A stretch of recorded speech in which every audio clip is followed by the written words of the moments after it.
Bonjour les amis, bienvenue de retour sur Histoire Reddit. Imaginez ceci, vous travaillez plus de 60 heures par semaine, noyé sous les heures supplémentaires, sacrifiant votre sommeil, littéralement en train d'économiser de l'argent pour offrir à quelqu'un le mariage de ses rêves. Mignon, non? Presque poétique. Maintenant, imaginez que cette même personne, celle pour qui vous vous tuez à la tâche, décide de vous remercier en couchant avec votre meilleur ami. Dans sa maison. Pendant que vous êtes au travail. En train de payer le dit mariage. Et ensuite, oh, ça devient encore mieux, elle vous regarde droit dans les yeux et dit, c'était à faute. Parce qu'apparemment, être trop occupé à travailler pour surveiller deux adultes fait de vous le méchant de cette histoire. Une logique révolutionnaire, honnêtement. Mais voici le truc, ce gars ne s'est pas contenté de pleurer pour s'endormir et d'écrire des entrées tristes dans un journal. Non, non. Il a pris un stylo, ou plutôt, un clavier, et il a commencé à démanteler des vies comme si c'était son deuxième travail. Restez avec moi. Vous allez vouloir voir comment ça se termine. Ma fiancée m'a envoyé un message, je porte le bébé de ton ami. Il va être père. Puis elle m'a blâmé, disant que tous les hommes deviennent obsédés par moi, et que je l'avais préparé à échouer. Elle dit que je lui dois du soutien parce que sa tromperie est ma faute. J'ai annulé le mariage, j'ai emballé ses affaires, et j'ai démantelé leur devis. Moi, 33 ans, homme, j'ai besoin de sortir ça de ma poitrine parce qu'à ce stade, le seul être en qui j'ai encore confiance, c'est mon chien, Vespé. Je l'ai adopté au refuge juste après que ma fiancée et mon meilleur ami m'ont offert une double trahison emballée dans un test de grossesse. Vespé est solide. Loyal, pas de mensonges, pas de faux semblants, pas de mission secrète derrière mon dos. Juste des remuements de queue et de la loyauté authentique. Mais avant de vous dire comment il est devenu mon ombre, laissez-moi vous expliquer comment j'ai systématiquement démantelé les vies des deux personnes qui pensaient pouvoir détruire la mienne. Je travaille dans une entreprise de logistique. J'y suis depuis environ 8 ans. Bon travail, salaire correct, mais les horaires peuvent être brutaux. Je faisais des doubles journées et des heures supplémentaires depuis des mois pour économiser pour ce mariage que ma fiancée, Jaslyn, 28 ans, planifiait depuis nos fiançailles. Elle n'a pas travaillé depuis le Covid, affirmant qu'elle se concentrait sur sa guérison et qu'avoir un emploi distrairait de la vision du mariage. Peu importe. Je l'aimais, alors je bossais plus de 60 heures par semaine pour qu'elle puisse avoir le lieu de ses rêves et tout ce bordel. Nous vivions dans un appartement correct. 2 chambres, une salle de bain, dans un immeuble construit dans les années 90. L'endroit avait ses problèmes, le lave-vaisselle faisait ce bruit de grincement bizarre, les voisins du dessus semblaient pratiquer la danse irlandaise à 2 heures du matin, et les gars de la maintenance prenaient tout leur temps pour réparer quoi que ce soit. Mais c'était abordable, proche de mon travail, et Jaslyn l'avait décoré avec des trucs de Target et HomeGood pour le rendre chaleureux. Elle était douée pour ce genre de choses, je dois l'admettre. Puis l'été est arrivé. Et pas n'importe quel été, la pire vague de chaleur dont je me souvienne. Jour après jour, plus de 38 degrés. Notre climatiseur était vieux, probablement d'origine avec le bâtiment, et il faisait ce bruit inquiétant depuis des mois. Je voulais appeler la maintenance, mais entre les heures supplémentaires et la planification constante du mariage par Jaslyn, j'ai laissé traîner jusqu'à ce qu'il rende l'âme complètement. 1 minute, il soufflait de l'air tiède, la suivante, plus rien, juste un petit clic triste et le silence. Notre appartement est devenu un four en quelques heures. La sueur coulait littéralement sur les murs. Il faisait si chaud que nos plantes fanaient, et les barres de chocolat dans le garde-manger ont carrément fondu. Même ouvrir toutes les fenêtres n'aidait pas, parce qu'il n'y avait pas de vent, juste un air chaud et stagnant. Jaslyn était misérable. Elle prenait des douches froides et s'allongeait sur le sol de la cuisine parce que les carreaux étaient légèrement plus frais. Moi, je n'allais pas beaucoup mieux. Rentrer après un quart de travail de 12 heures dans un entrepôt avec une climatisation instable, dans un appartement à plus de 35 degrés, c'était de la torture. J'ai appelé la maintenance immédiatement, mais ils étaient débordés par des appels similaires dans tout le complexe. Désolé, mec. Les climatiseurs tombent en panne comme des mouches avec cette chaleur. On arrivera dès que possible, m'a dit le gars. 2 jours plus tard, le technicien HVAC arrive enfin, jette un coup d'œil à notre unité et dit « Ouais, le serpentin de refroidissement est complètement mort. Les pièces vont prendre au moins 5 à 7 jours pour arriver. » Génial. Ce soir-là, je me plains à mon pote Tyler, 34 ans, par message. Je connais ce gars depuis l'université. J'ai toujours pensé qu'il était solide. On jouait ensemble dans des ligues sportives amateurs. Il était mon colocataire en 3e et 4e année. Il était le témoin au mariage de mon frère. Ce genre de relation. Il organisait généralement nos drafts de fantasy football, et on prenait des bières et des ailes de poulet pour regarder les matchs la plupart des dimanches pendant la saison. Tyler avait bien réussi sa vie, il s'était lancé dans la vente technologique juste après l'université, avait épousé sa copine Rachel tôt, et acheté une belle maison en banlieue.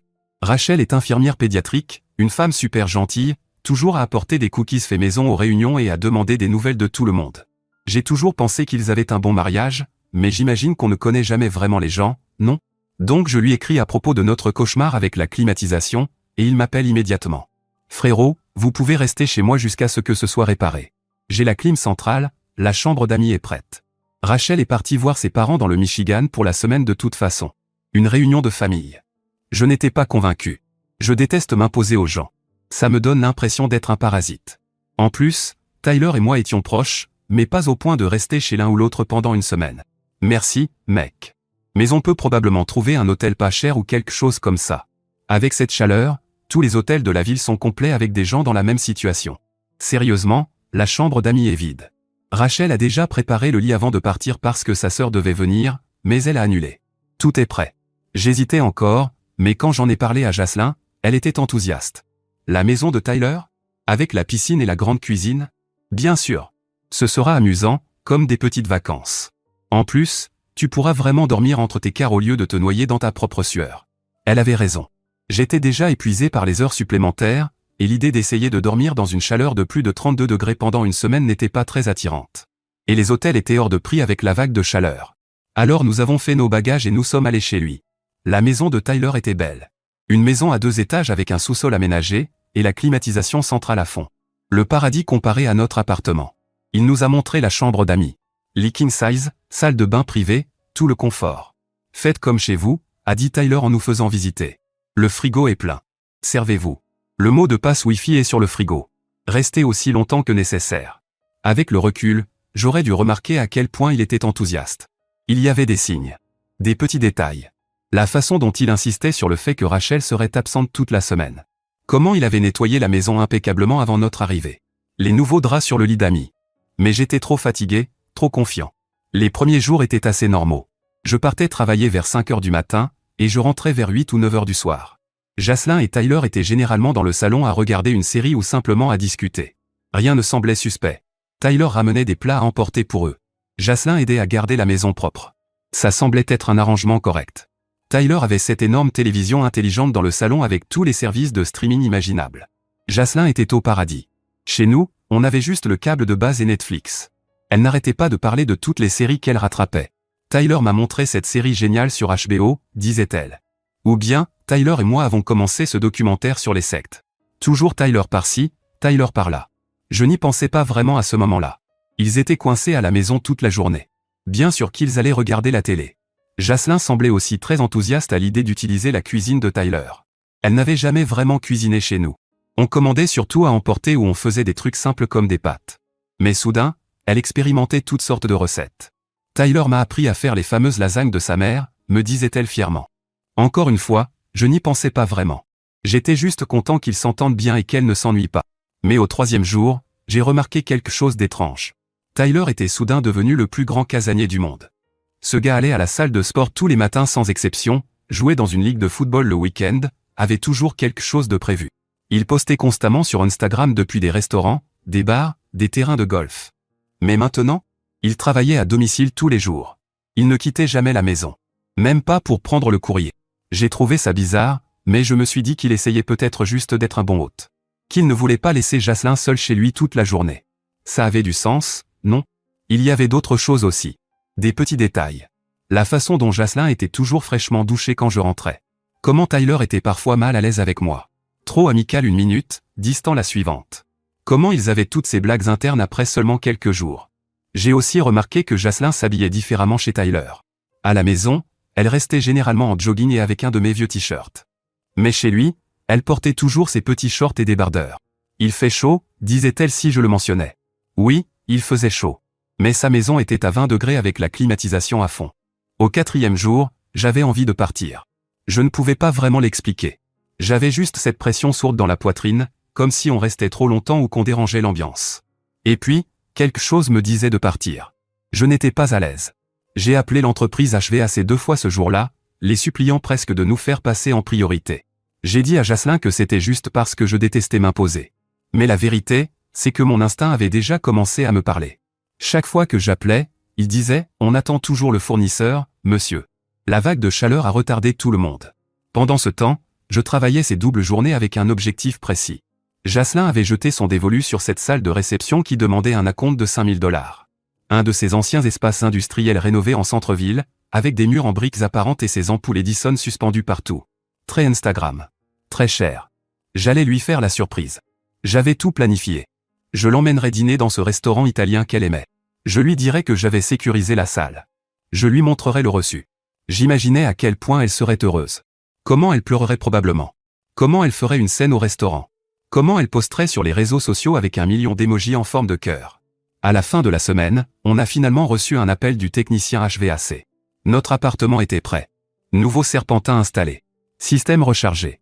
La climatisation soufflait enfin cet air froid parfait. Nous avons fait nos bagages. Et au moment de partir, Jaslyn a fait un long câlin à Tyler. Beaucoup trop long pour un simple merci pour l'hospitalité. Ça semblait étrange. Sur le chemin du retour, je lui ai demandé directement. C'était quoi, ça? Ce câlin était un peu excessif. Elle a ri et a balayé la question. Il a juste été gentil. Il nous a laissé rester. Ne sois pas bizarre. J'ai laissé tomber. Enfin, j'ai essayé. Je lui ai même offert une montre édition limitée que je gardais. Quelque chose de symbolique, juste pour le remercier. Je lui ai dit que j'appréciais son aide. Bref, la vie est revenue à la normale. Ou du moins, ce que je pensais être normal. Jaslyn semblait un peu distante. Mais je pensais qu'elle revenait simplement de cette ambiance de vacances à notre vie normale. Elle envoyait beaucoup de messages. Mais ce n'était pas inhabituel. Toujours sur les réseaux sociaux. Toujours en train de discuter avec ses amis. Puis elle a commencé à faire beaucoup de sorties shopping avec ses copines. Et elle revenait avec étonnamment peu de sacs pour quelqu'un qui était parti pendant des heures. Encore une fois, je n'y ai pas trop pensé. Je travaillais toujours comme un fou. Finalement, j'ai réuni l'argent pour la compte. J'allais lui faire la surprise ce week-end. Tout était planifié. Réservation chez Vincenzo S samedi soir. Je m'habillerai bien. Je lui apporterai des fleurs. Tout le package. Puis je lui donnerai une enveloppe avec la confirmation de la salle et le reçu de la compte. Ça allait être parfait. Puis, un mardi ordinaire, je suis au travail en train de décharger un camion dans l'entrepôt. Mon téléphone vibre. Je ne le regarde généralement pas pendant l'écart. Mais on avait presque terminé, et ça pouvait être le patron. Alors je l'ai sorti. Un message de Jaslyn. Je suis enceinte. Ce n'est pas de toi. 5 mots qui ont détruit tout ce que je pensais savoir. J'ai fixé mon téléphone comme s'il buguait. Je l'ai relu encore et encore. Mon cerveau refusait de comprendre. Mon collègue Miguel a remarqué que quelque chose n'allait pas. Ça va, mec? On dirait que tu as vu un fantôme. Je ne pouvais même pas parler. Je lui ai juste montré mon téléphone. Putain, murmura-t-il. Mec, tu dois rentrer chez toi. Je te couvre. J'ai appelé Jaslyn. Directement sur la messagerie. Je lui ai envoyé un message, qu'est-ce que ça veut dire? Sa réponse, rentre à la maison. On doit parler. J'ai dit à mon superviseur que j'avais une urgence et je suis parti. Miguel, un gars solide, a proposé de finir mon quart. Je lui dois une bière. Le trajet jusqu'à la maison est flou. Mes mains tremblaient sur le volant. Mon esprit tournait à toute vitesse. Qui? Quand? Comment? J'avais cette pensée naïve, stupide, qu'il y avait peut-être une explication. Un malentendu. Peut-être une blague. Une blague horrible. Mais au fond de moi, je savais déjà. Tyler. Ça devait être lui. Tous ces moments étranges prenaient soudain sens. Je suis entré. J'ai trouvé Jaslyn sur le canapé. Elle pleurait déjà avant que je dise un mot. Ses yeux étaient gonflés et rouges. Son mascara avait coulé sur son visage. Elle avait l'air détruite. Je ne voulais pas que ça arrive, sanglota-t-elle. Tyler, il s'est forcé sur moi. Je ne savais pas comment te le dire. Tu es celui qui nous a amenés là-bas. Elle disait ça comme une défense. Comme si j'aurais dû m'y attendre. Comme si ce n'était pas elle qui m'avait trahi. Tu sais comment les hommes sont avec moi, continua-t-elle en se redressant, comme si elle allait annoncer une vérité universelle. Ils deviennent bizarres. Obsédés. Faibles. Tu savais que ton ami avait toujours eu un faible pour moi. Tu l'as vu. Tu m'as amené chez lui et tu m'as laissé là tous les jours. Qu'est-ce que tu t'attendais à ce qu'il se passe? C'était ça. C'était le moment où tout s'est enclenché. Elle ne confessait pas. Elle me blâmait. Pour son infidélité. Pour la grossesse. Pour tout. Dans la maison de mon ami. Pendant que je me tuais au travail en faisant des doubles journées pour payer le mariage de ses rêves. Et au passage, je n'ai jamais vu Tyler s'intéresser à elle. Il était littéralement marié. Tu penses sérieusement que c'est une excuse valable, ai-je dit, d'un calme glacial. Que tu es tellement magnifique, tellement dangereusement irrésistible, que n'importe quel homme dans un rayon de 100 mètres se transforme en homme des cavernes baveux. Tu te prends pour Angelina Jolie ou quoi? Ses yeux n'ont même pas cligné. Elle y croyait. Chaque mot. Tu m'as pratiquement piégé, dit-elle, comme si je lui avais donné une arme chargée et l'avais défié d'appuyer sur la gâchette. Tu savais comment il me regardait. Tu ne voulais juste pas l'admettre. J'ai laissé échapper un petit rire. Froid. Tranchant. D'accord. Donc rester fidèle n'était pas ton travail. C'était le mien. Compris. J'aurais dû programmer ta loyauté entre 2 doubles journées. Je l'ai fixé un moment, laissant le poids de tout ça s'installer. Puis j'ai demandé. Quand? Parce qu'à ce stade, je n'avais plus besoin d'excuses. J'avais besoin de la chronologie. Je devais savoir depuis quand la pourriture avait commencé. Depuis combien de temps je dormais à côté d'une étrangère. C'est arrivé le deuxième jour où on était là-bas, dit-elle en pleurant encore. Tu étais au travail. Il s'est montré très insistant. J'avais peur. Quelque chose dans son histoire ne collait pas. Si c'était arrivé le deuxième jour, et qu'elle confirmait déjà une grossesse, le timing ne correspondait pas. Pas du tout. Il faut au moins quelques semaines pour savoir qu'on est enceinte. Et ça ne faisait qu'une dizaine de jours qu'on était revenu de chez Tyler. Donc tu dis que tu le savais déjà là-bas? Je n'étais pas sûr à ce moment-là. J'ai juste fait un test aujourd'hui. Mensonge. Un putain de mensonge. Je n'ai rien dit. Je l'ai juste regardé, la voyant se débattre, la voyant s'enfoncer dans ses mensonges. Je vais te poser la question une seule fois, ai-je dit, ma voix étrangement calme, même pour moi. Tyler est le seul? Ses yeux se sont écarquillés. Quoi? Oui. C'était juste une fois, je le jure. Encore des mensonges. Je pouvais le sentir. Mais honnêtement, est-ce que ça importait encore? Une fois? 10 fois? Peu importe. Elle avait couché avec mon ami. Elle était enceinte de lui. Et elle essayait de me blâmer. Tu dis qu'il s'est forcé sur toi, ai-je demandé. C'est une accusation grave. Elle hésita une fraction de seconde. Il était vraiment agressif, et je ne voulais pas le contrarier plus qu'on était chez lui. Son histoire changeait déjà. D'abord, c'était forcé. Maintenant, c'était agressif. Des signaux d'alarme partout. Donc tu dis que mon ami de plus de 10 ans, qui n'a jamais eu ne serait-ce qu'une contravention, t'a agressé, et ta réaction a été de continuer à vivre chez lui. De regarder la télé avec lui chaque soir? De cuisiner avec lui et rire avec lui? Elle enfouit son visage dans ses mains. Tu ne comprends pas.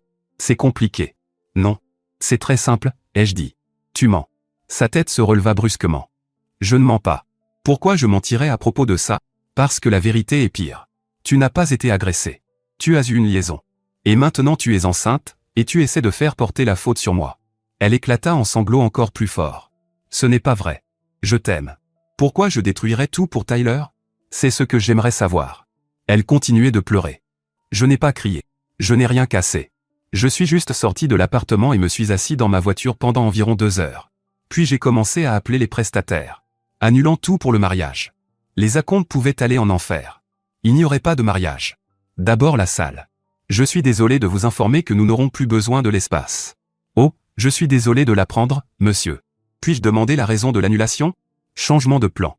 L'euphémisme du siècle. Puis le traiteur. Le photographe. Le DJ. Le fleuriste. Un par un. Démantelant systématiquement tous les plans que nous avions faits. Certains avaient des frais d'annulation. Je m'en fichais. L'argent était perdu de toute façon. Et au moins, je n'aurais pas à voir leurs services utilisés pour un mariage construit sur des mensonges. Pendant tout ce temps, Jocelyn bombardait mon téléphone de messages et d'appels. Je les ai tous ignorés. J'ai mis mon téléphone en silencieux. Et j'ai continué. Quand je suis finalement rentré, Jocelyn était toujours sur le canapé.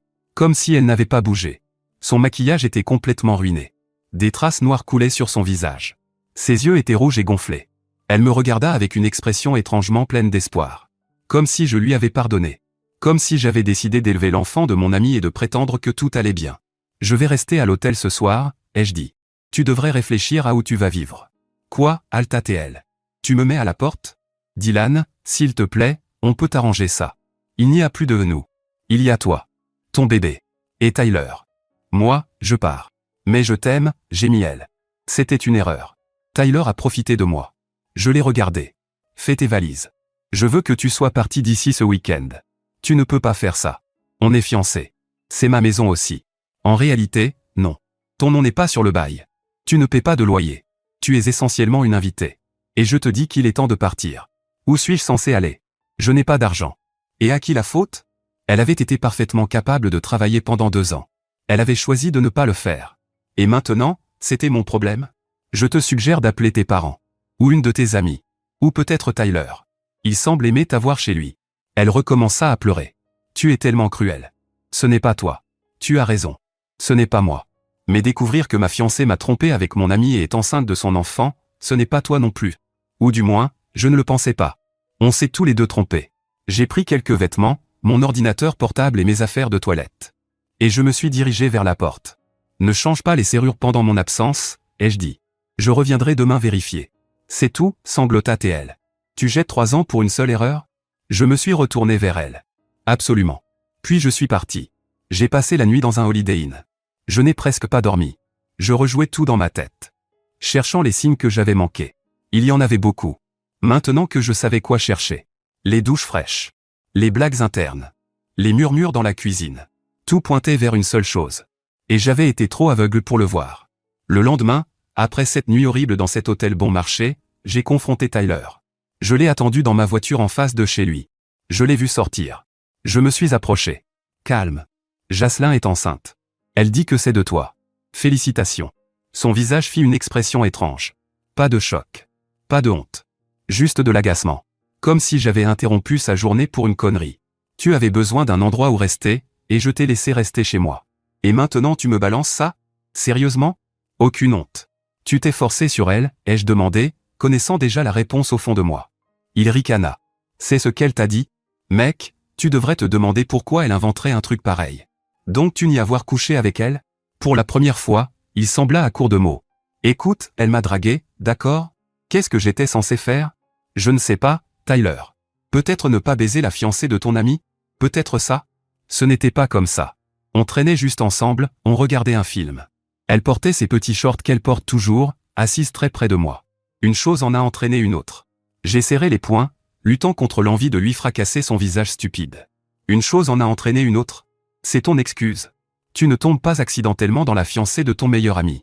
Baisse la voix, siffla-t-il en regardant autour de lui vers les maisons des voisins. Écoute, je suis désolé, d'accord? C'était une erreur. Mais elle fait passer ça comme si j'étais un prédateur, et c'est n'importe quoi. Elle était sur moi toute la semaine où vous êtes resté ici. Toute la semaine. Pas juste une fois, comme elle l'avait prétendu. Les yeux de Tyler s'écarquillèrent légèrement. Il réalisa qu'il en avait trop dit. Je voulais dire, tu sais, elle flirtait et... Garde tes excuses. Tu es mort pour moi. Je suis parti avant de faire quelque chose qui m'aurait envoyé en prison. Je suis rentré chez moi et j'ai commencé à emballer les affaires de Jaslyn dans des cartons. Tous ses vêtements. Son maquillage. Ses livres. Ses petits coussins décoratifs. Ses bougies. Toutes ces conneries. Je n'ai rien cassé. Je n'ai rien jeté. Je n'ai pas été brutal. J'ai simplement emballé méthodiquement tout ce qui lui appartenait et empilé les cartons près de la porte d'entrée. Je lui ai envoyé un message. Tes affaires seront sur le porche samedi. Tu as 1 heure. Après ça, c'est terminé. La réponse fut immédiate. D'abord les supplications. S'il te plaît, ne fais pas ça. Je t'aime. On peut arranger ça. Puis les accusations. C'est injuste. Tu me punis pour une erreur alors que Tyler est tout aussi responsable. Puis les menaces. J'appellerai la police si tu mets mes affaires dehors. Tu ne peux pas me jeter dehors. Puis la victimisation. Je n'ai nulle part où aller. Je n'ai pas d'argent. Qu'est-ce que je suis censé faire? J'ai bloqué son numéro et continué à emballer. Quand samedi est arrivé, j'ai posé ces cartons sur le porche. Puis je suis allé dans un café au bout de la rue. Je ne voulais pas la voir. Je ne voulais pas d'une autre confrontation. Pas d'une autre vague de larmes et d'accusations. Quand je suis revenu, les cartons avaient disparu. Elle avait laissé sa clé dans la boîte aux lettres. Au moins, elle avait eu cette décence. Cette nuit-là, j'ai changé les serrures quand même. Juste au cas où. Puis je me suis laissé tomber sur le canapé. Lumières éteintes. Pas de télévision. Juste le silence. Et ça m'a frappé plus fort que prévu. Ça ne ressemblait pas à de la justice. Ça ressemblait à être debout au milieu de ruines que je n'avais pas causées. À me demander par où commencer. Je repassais tout dans ma tête. Chaque regard. Chaque blague. Ce câlin. Ma tête tournait avec des questions. Comment ai-je pu ne rien voir? Depuis combien de temps ça durait? Et oui, j'ai commencé à me blâmer. Peut-être que si je n'avais pas accepté l'offre de Tyler. Peut-être que si j'avais supporté la chaleur dans cet appartement. Peut-être que rien de tout ça ne serait arrivé. Puis, exactement 1 semaine plus tard, j'ai reçu un appel de Rachel. La femme de Tyler. Je ne lui avais pas parlé depuis avant tout ça. J'ai trouvé les messages, dit-elle, d'une voix vide. Des captures d'écran. Des photos. Elle n'a pas été forcée. C'était mutuel. Il s'envoie des messages depuis le 3e jour où vous êtes resté ici. Mon estomac s'est noué. Pas parce que j'étais surpris. Mais parce que voir mes soupçons confirmés faisait quand même mal. Rachel continua. Il planifiait des rendez-vous, des moments où tu serais au travail. Elle lui envoyait des photos depuis ta salle de bain pendant que tu dormais. Je me suis senti physiquement malade. J'ai dû m'asseoir. Quand est-ce que ça a vraiment commencé? La voix de Rachel était vide. D'après les messages, le 2e soir où vous étiez là. Après que tu t'es endormi sur le canapé. Tyler t'a porté dans la chambre d'amis, et ensuite. Donc pendant que j'étais épuisé, inconscient, après avoir travaillé des heures supplémentaires pour payer notre mariage. Ma fiancée couchait avec mon ami. Dans sa maison. Probablement en riant de la profondeur de mon sommeil. Comment l'as-tu découvert, ai-je demandé. Il agissait bizarrement depuis votre séjour ici. Distant. Toujours sur son téléphone. J'ai eu un pressentiment, alors j'ai vérifié son iPad. Tous ses messages y étaient synchronisés. C'est là que j'ai tout trouvé. Je suis désolé, Rachel. Ce n'est pas ta faute. Tu as été trahi autant que moi. Puis elle ajouta. Je demande le divorce. Je pourrais aussi le poursuivre pour faute conjugale. Je pensais que tu devais connaître la vérité. Je l'ai remercié. Puis j'ai raccroché. Cette nuit-là, quelque chose a changé en moi. L'engourdissement a disparu. Et une colère froide, calculée, a pris sa place. Ils avaient détruit ma vie. Ma confiance. Mon avenir. Pourquoi?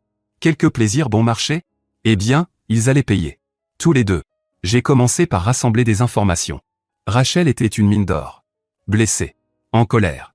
Et prête à m'aider à exposer Tyler. Elle m'a envoyé toutes les captures d'écran. Tous leurs messages. Toutes les photos que Jocelyn lui avait envoyées. C'était dégoûtant. Mais nécessaire. Les messages étaient révélateurs. Pas seulement le contenu explicite. Mais la façon décontractée dont ils parlaient de me tromper. Leurs blagues internes sur le fait que j'étais aveugle. Comment Jocelyn se plaignait que je travaillais trop, tout en dépensant l'argent que je gagnais. Comment Tyler promettait de prendre soin d'elle une fois qu'ils annonceraient la nouvelle à moi et à Rachel. Ils avaient même prévu de nous le dire après le mariage. Me laisser payer cette énorme célébration. Puis lâcher la bombe qu'elle me quittait pour Tyler. La grossesse avait simplement accéléré leur plan. Tyler travaillait dans une start-up technologique. Entreprise prestigieuse. Très soucieuse de son image. Je connaissais son patron. Je l'avais rencontré lors d'une soirée d'entreprise. Un homme gentil. Un père de famille. Plutôt conservateur. J'ai créé une nouvelle adresse email. Et j'ai soigneusement rédigé un message à son patron. J'y ai joint des captures d'écran. Celles où Tyler se vantait de tromper sa femme avec la fiancée de son ami. Je me suis assuré d'inclure seulement les messages envoyés pendant les heures de travail. Montrant qu'il prétendait travailler à domicile, alors qu'il planifiait des rendez-vous. J'ai écrit. Je pense que les valeurs de votre entreprise ne correspondent pas à ce type de comportement. Je pense que vous devriez connaître le caractère de l'homme qui représente votre organisation. Envoyé. Phase 1 terminée. La phase 2 était plus directe. Grâce à Rachel, je savais que Tyler cachait de l'argent. Un compte bancaire secret. Il prévoyait d'acheter une Porsche vintage sans lui dire. Des choses qui auraient l'air très mauvaises devant un tribunal. L'avocat de Rachel était très intéressé. Je les ai mis en contact. J'ai fourni tout ce que je savais. Ce compte secret est devenu la pièce maîtresse de leur divorce. Pour Jocelyn, mon approche était différente. Je ne voulais pas détruire sa vie. Elle faisait déjà ça très bien elle-même. Je voulais juste qu'elle disparaisse de la mienne. Mais il restait un détail. Nos amis communs. Je savais qu'elle raconterait des mensonges. Qu'elle dirait que je l'avais abandonnée. Que je l'avais mise à la porte alors qu'elle était enceinte. Je ne pouvais pas laisser ça passer. Alors j'ai créé un groupe privé avec nos 6 amis les plus proches. Pas d'accusations dramatiques. Juste des faits. Salut tout le monde. Je sais que Jocelyn a probablement contacté certains d'entre vous. Avant que vous n'entendiez seulement sa version, je veux que vous sachiez ce qui s'est vraiment passé. J'ai tout expliqué. Les messages. La chronologie. La grossesse. Et ses mensonges sur le fait d'avoir été forcé. La vérité venait de Rachel. Je ne leur ai pas demandé de choisir un camp. Je n'en avais pas besoin. Les preuves parlaient d'elles-mêmes. En quelques jours, j'ai entendu par des amis que Jocelyn se plaignait que tout le monde l'avait abandonné. Bien. Les actions ont des conséquences. Mais je n'en avais pas fini avec Tyler. Loin de là. 2 semaines après avoir envoyé cet email à son patron, Rachel m'a appelé. Tyler a été mis sous surveillance au travail, dit-elle, avec une pointe de satisfaction dans la voix. Quelque chose à propos d'un comportement inapproprié et d'un abus du télétravail. J'ai fait semblant d'être surpris. Vraiment? Quel timing intéressant. Oui, il panique. Il pense que j'ai quelque chose à voir avec ça. Pendant ce temps, le petit plan de Jocelyn avait échoué de façon spectaculaire.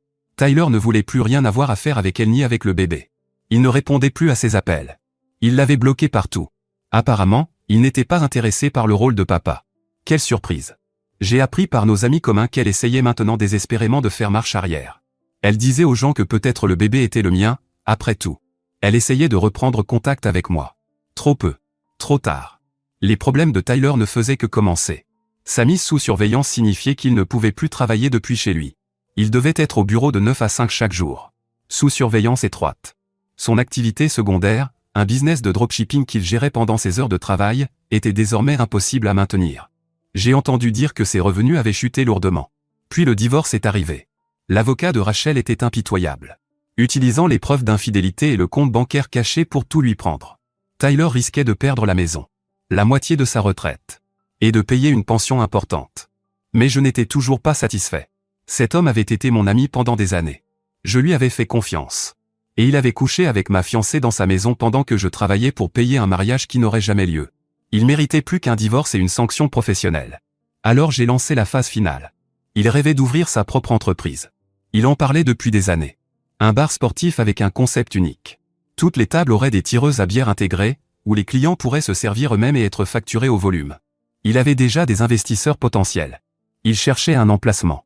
Et parmi ces investisseurs, il y avait le mari de ma cousine. Petit monde. Je me suis assuré que le mari de ma cousine reçoive un email anonyme. Avec tous les détails sur le vrai visage de Tyler. Comment il avait trompé sa femme avec la fiancée de son ami. Comment il mentait.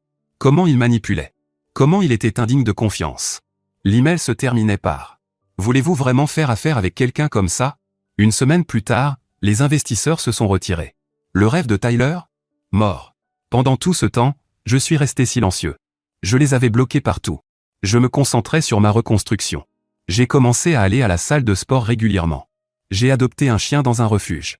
Un grand labrador croisé un peu idiot nommé Vespé, qui est rapidement devenu mon meilleur ami.